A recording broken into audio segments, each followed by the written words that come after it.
ओम शांति। आज दिनांक 3 नवंबर 2022 बाबा ने महावाक्य में हम बच्चों को जो वरदान दिया, वरदान का मनन कर उसका स्वरूप बनेंगे।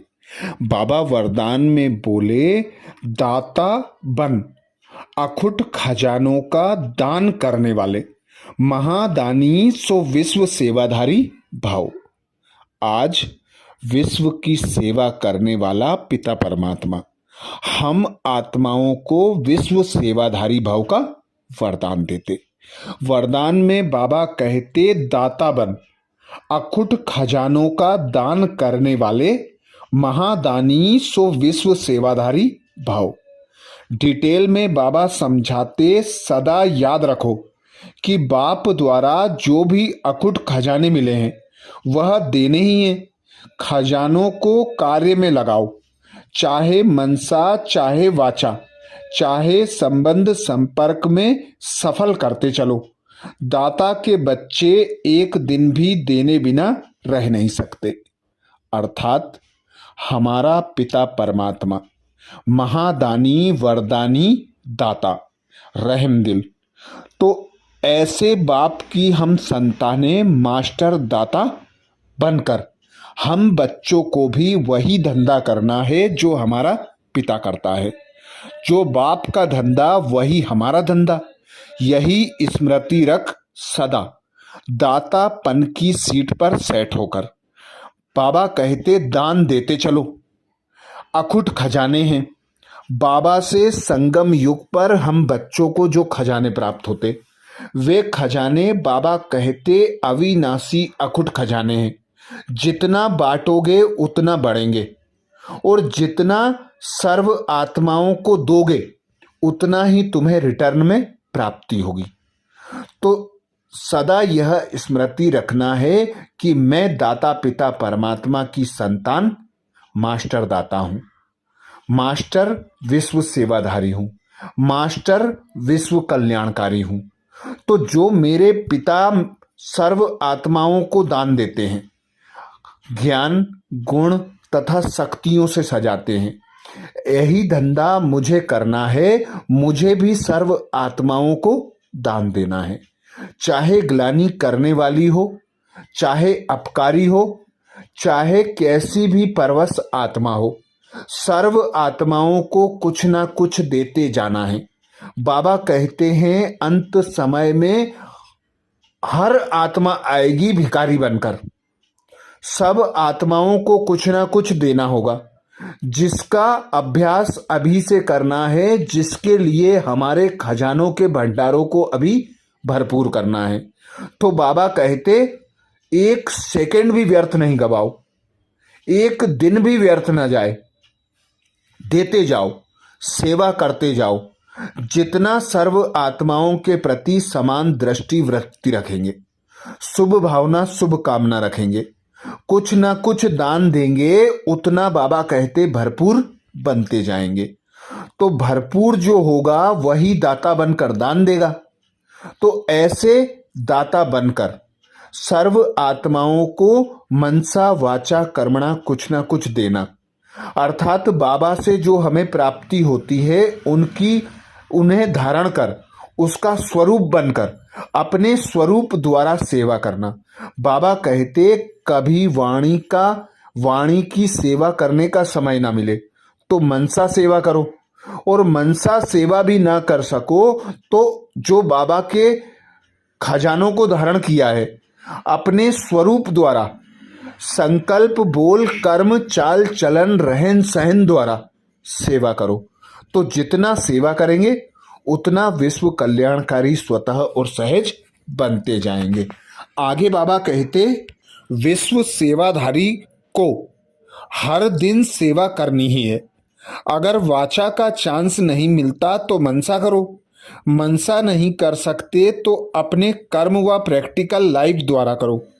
जितना आप मनसा से वाणी से स्वयं सैंपल बनेंगे तो सैंपल को देखकर स्वतः सब आकर्षित होंगे। तो सैंपल बनना अर्थात न्यारा और प्यारा बनना।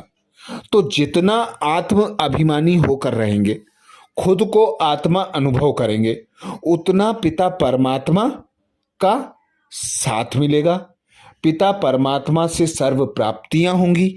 उन प्राप्तियों से भरपूर जितना बनेंगे उतना सेवा कर सकेंगे। तो बाबा कहते एक दिन भी सेवा के बगैर ना जाए।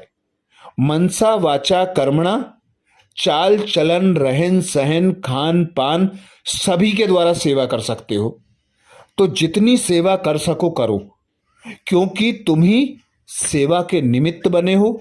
तुम्हें ही विश्व का कल्याण करना है। तुम्हारे पिता का गायन है शिव विश्व कल्याणकारी। तो ऐसे ही तुम बच्चों का भी गायन होता है। शालिग्राम शिव के साथ पूजे जाते हैं क्योंकि शिव के मददगार होते हैं। तो इसीलिए बाबा कहते देते जाओ, अखुट खजाने हैं देते जाओ, सहयोग करते जाओ, सेवा करते जाओ, विश्व सेवाधारी बन जाएंगे। स्लोगन में बाबा कहते जिसके पास दृढ़ता की शक्ति है उसके लिए असंभव भी संभव हो जाता है। जिसके पास दृढ़ता की शक्ति है उसके लिए असंभव भी संभव हो जाता है। बाबा हम बच्चों को एक दृढ़ संकल्प के आधार पर परिवर्तन करते। बाबा कहते जो कोई नहीं कर सकता, जो पवित्रता को असंभव समझते हैं, वही तुम बच्चे करते हो और कल्प कल्प करते हो, क्योंकि दृढ़ संकल्प करते हो। दृढ़ संकल्प के आधार पर तुम बाबा का बनते, पवित्र बनते, योगी बनते और पवित्र दुनिया की स्थापना में बाबा के मददगार बनते। तो ऐसे दृढ़ संकल्प करने वाले बच्चों के लिए कोई भी कार्य असंभव नहीं होता, असंभव भी संभव हो जाता है। आज बाबा ने महावाक्य में हम बच्चों को जो मुख्य सार सुनाया, सार का मनन करेंगे। बाबा बोले मीठे बच्चे, यह अनादि बना बनाया, बाबा कहते यह अनादि खेल बना हुआ है। इसमें हर एक पार्टधारी का पार्ट अपना अपना है, एक का पार्ट दूसरे से नहीं मिल सकता। बाबा कहते यह भी कुदरत है। प्रश्न किया बाबा ने, भक्ति मार्ग में गंगा जल को इतना मान क्यों दिया जाता है? भक्ति मार्ग में गंगा जल को इतना मान क्यों देते हैं? भक्तों की इतनी प्रीत गंगा जल से क्यों है? उत्तर में बाबा कहते क्योंकि तुम बच्चे अभी ज्ञान जल अर्थात अमृत से सद्गति को पाते हो। तुम्हारी प्रीत ज्ञान से है, जिससे तुम ज्ञान गंगा बन जाते हो। इसलिए भक्तों ने फिर पानी को इतना मान दे दिया है। वैष्णव लोग हमेशा गंगा जल ही काम में लाते हैं, परंतु पानी से कोई सद्गति नहीं होती। सद्गति तो ज्ञान से होती है। ज्ञान सागर बाप तुम्हें सृष्टि के आदि मध्य अंत का ज्ञान देते हैं। आत्मा को पावन बनाने का साधन ये पानी नहीं है, उसके लिए तो ज्ञान और योग का इंजेक्शन चाहिए, जो एक बाप के पास ही है। गीत सुनाया बाबा ने, तकदीर जगाकर आई हूं। धारणा के लिए मुख्य सार में बाबा बोले पहली पॉइंट, साक्षी हो, हर एक पार्टधारी का पार्ट देखना है। बाप से 21 जन्मों का वर्षा लेने के लिए पूरा पुरुषार्थ करना है। दूसरी पॉइंट बाबा कहते आत्मा को सच्चा सोना अर्थात कंचन बनाने के लिए इस अंतिम जन्म में पवित्र बन बाप को याद करना है, सच्ची कमाई करनी है। तो ये थे बाबा के महावाक्य। अच्छा, ओम शांति।